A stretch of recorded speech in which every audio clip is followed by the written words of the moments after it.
Let's have a real talk about the voices in my head.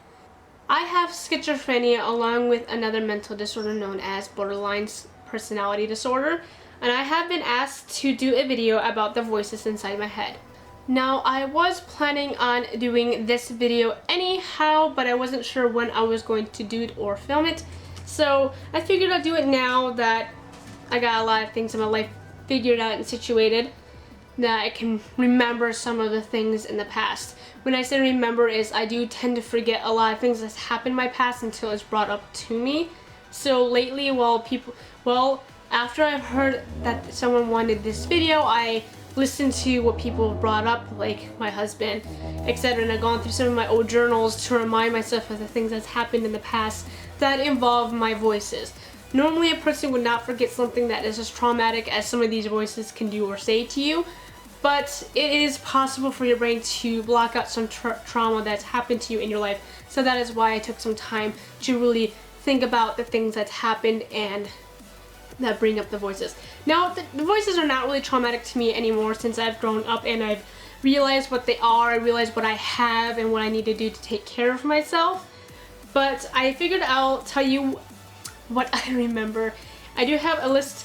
Ignore the really terrible writing. I was writing it on the go when I was at like a stop sign or stoplight, because that's when they pop up for some reason in my mind when I remember to when I want to write down and say it to you guys. When did they start? My voices for me started at a super young age.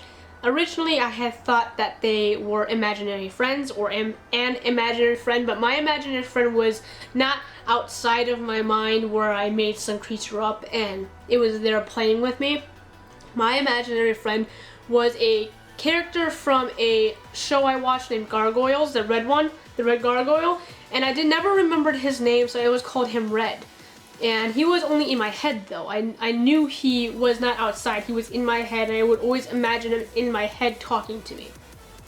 And he would talk about things that was abnormal for a little 3-year-old girl to up above the age.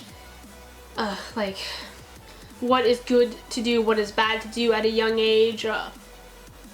Weird stuff, I just can't remember specifically, but I knew it was weird for a little girl. That's all I recall. I never played with him, but he was always like a conscious, almost like Jiminy Cricket in the back of my head.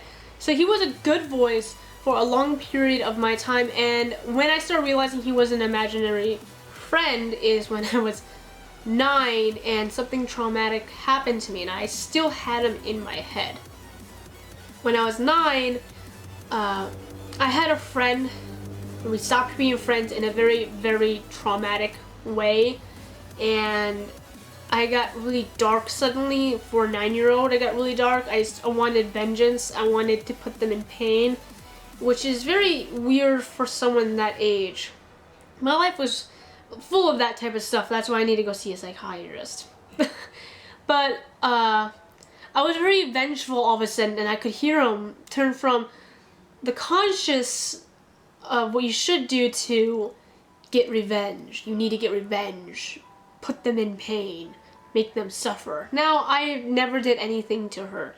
It was just a dark moment in my life that I felt. I was sitting on the docks near my house, and all this was filling my head and talking in my brain, and I wanted it, but I never did anything to them, I hated her technically for a very long time in my life until I grew up and got out of it, because after 9 I hit the preteens and I hit the teens, and you know how that happens. You kind of keep things continuous in a dark place for a long time. Well, it got even worse at the age of 15 or 16, I cannot remember which one.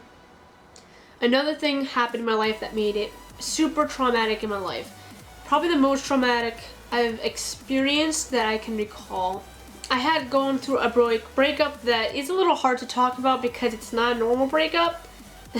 Maybe I'll talk about it one day if you guys are interested, but I'll probably be bashed about it. Either ways, bad things happen. I was actually told to kill myself by my ex. And when he did that, the one voice turned to multiple voices. And it wasn't the same male voice I heard. It was mainly a mixture of male and females, but a female prominent went over them, I guess. But there was multiple. I can't tell you how many there were. It was just so many. They were always talking in unison.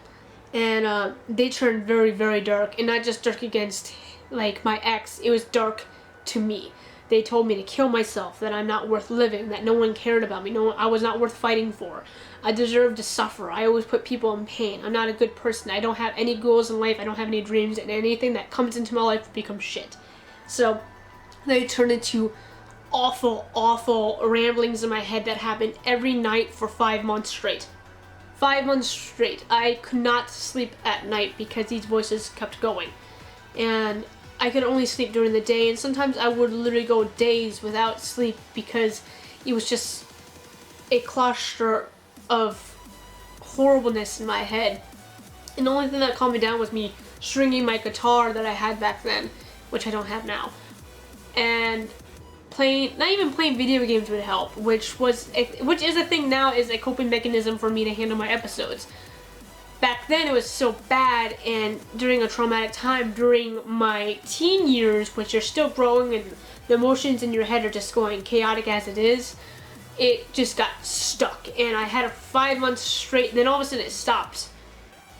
And then yeah, throughout the years other things happened. Not during traumatic times, it's just randomly at night. Sometimes they would kick back in, I would hear them. Mostly at night they would happen. And I would kick back in, and then so on with my life, and they still do today. When did they get worse, which is at the age of 16, they got really bad also when I actually started first dating Zach.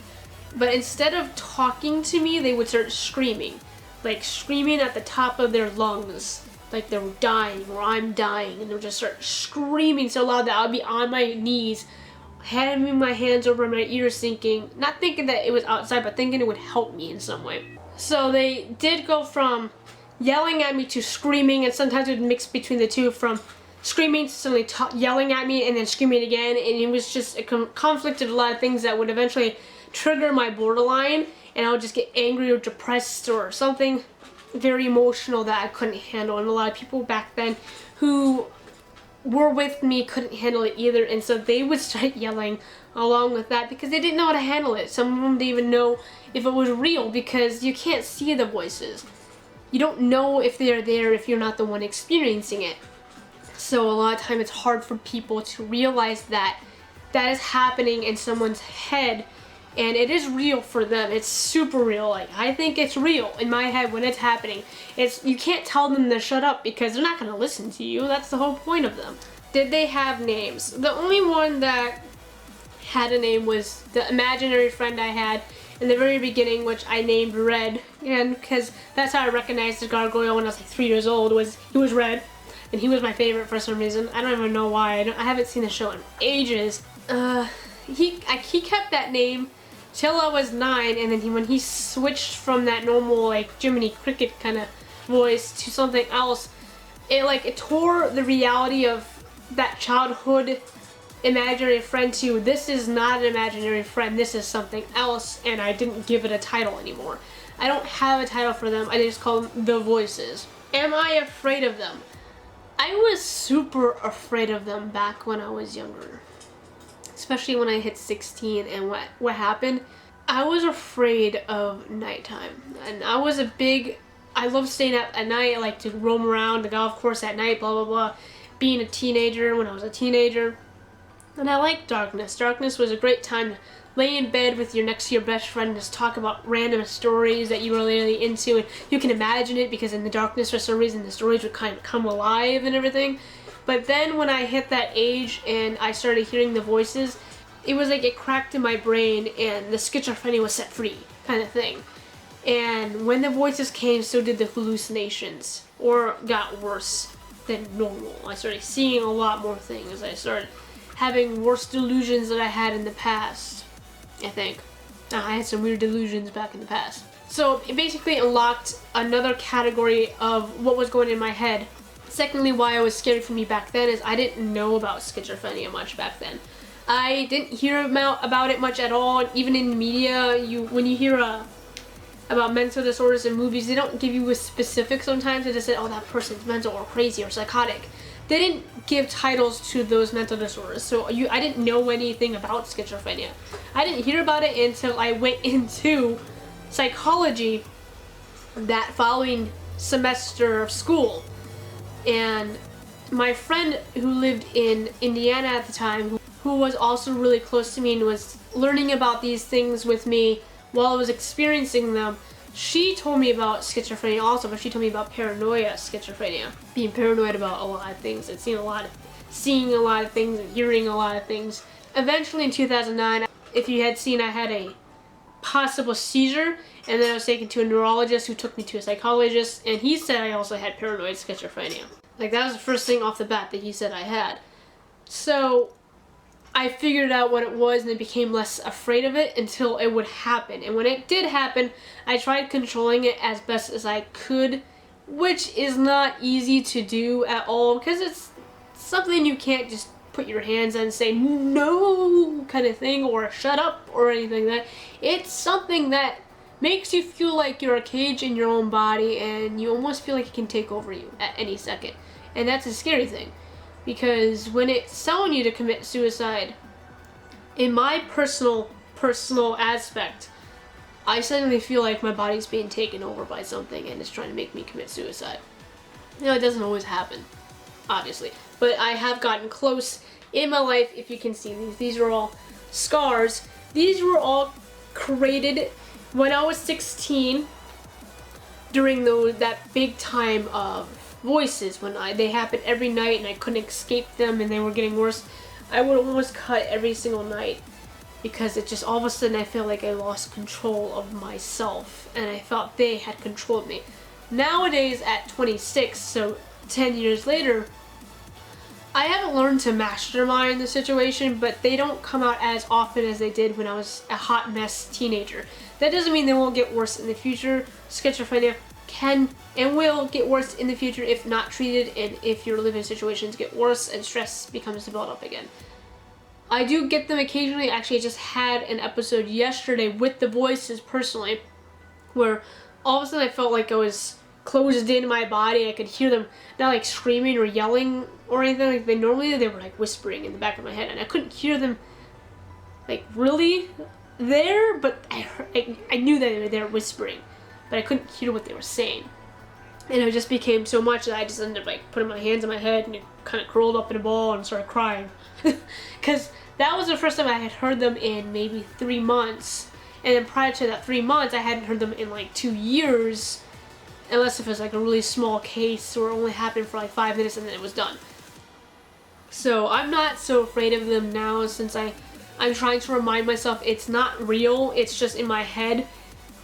Don't believe what they say, and I have my husband now who's trying to battle them, but a lot of times he often contributes to them because when I have an episode relating to my anger, he gets angry himself because I'm someone he loves who's yelling at him for no reason at all when I don't have control over it, and he gets defensive, and you know the case about that. So sometimes he contributes to it until I tell him something's not right in my head right now, like I'm hearing voices. Then he'll sometimes come out of his anger, but he also has anger problems himself.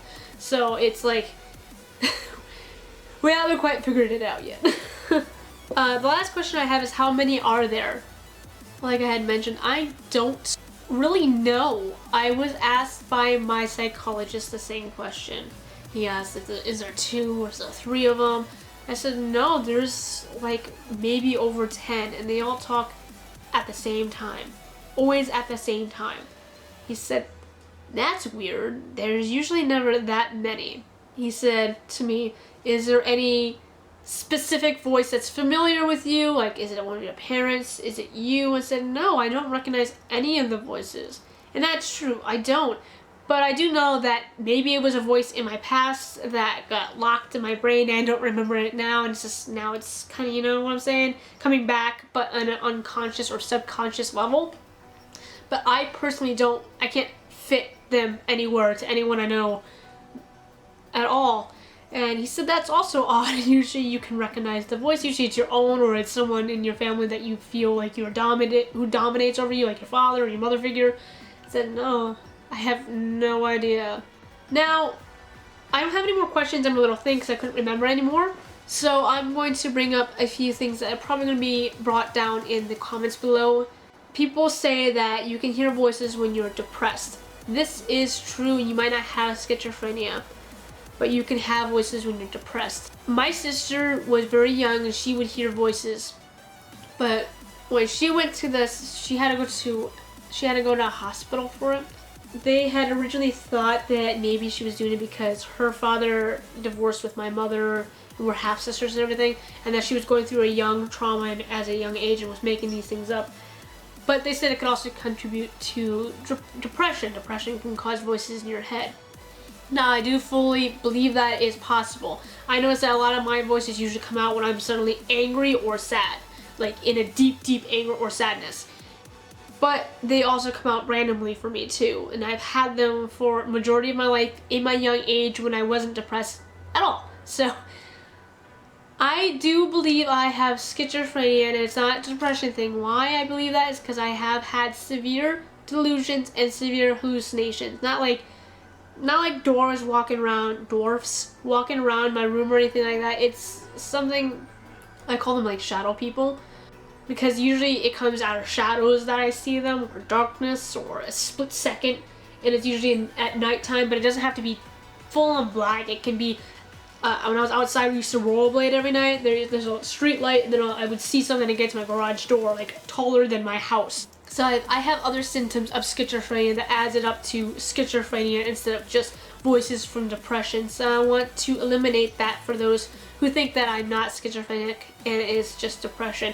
And for those who are confused and that don't see things or hear things like on norms and don't have splits in reality or delusions such as I do, and you just hear voices, it could be from depression if you are suffering from depression when it happens. If that's the case, you still should go see a psychologist, psychiatrist, or a therapist to help control it, because they can eventually get worse for you, because depression is still, it's a very nasty disorder. A lot of people put it to the side and say, oh, you're just depressed today. Well, that's a title you don't want to be throwing around, because a lot of depressed people accidentally or do commit suicide. And that is a terrible, terrible, terrible thing for the person and people who are close to the people who have to go through that. So just don't go throwing around that term like it's nothing. If someone's depressed, ask them how their day is. Ask them if there's anything you can do to help, if they need someone to talk to, because depression is not something you should just wave away. It's not. It's terrible. Being borderline personality disorder, my emotions are like on triple gear. When I'm sad, it will not go to, oh, it's having a bad day, I need some chocolate, or I need someone to talk to. It's, oh my god, my life is going to an end, I hate myself, I cannot believe this shit is happening, and I start really putting myself down, and I start crying out of nowhere. I start crying for the stupidest things, like the towel was folded wrong, or something like that. And it can be that kind of dramatic, but I haven't really cried over a towel yet. But I have cried and yelled about some really stupid things that I can't remember right now, but I'm pretty sure I wrote down in my journal somewhere. So that is all. If you guys have any other questions for me about the voices, or schizophrenia, or depression, or borderline personality disorder, feel free to ask them. I will gladly make you a video. I only had these little questions. I don't have anything else here that I scripted. So this time I'm actually being fully personal with you. The very first video I did with the whole bipolar schizophrenia confession, back when I thought I was bipolar instead of borderline, I did have a script because I wasn't sure how I wanted to talk to you guys about all this, because it was something I really wanted to do, but I had no idea how I wanted to grab at that. I know a lot of people, some people think it was just scripted. It's not. It's not. I wrote things down to remember what I was going to talk about, because my memory is awful. It's just terrible. Part of schizophrenia. If you guys have it, you know what I'm talking about. You forget your morning. I almost forgot that I showered yesterday. So feel free to comment, like, subscribe. This is a makeup channel, but I will be talking about my mental disorders. So if you guys really want to learn more about these two disorders, or something else that I might have, like I do have OCD, a little bit of OCD, but that could be between the two disorders, then feel free to ask. Don't feel afraid to. I'll be glad to answer any questions. If you guys want someone to talk to, I cannot give you like help But I have no problem with answering comments and stuff like that. So, thank you for watching. Bye!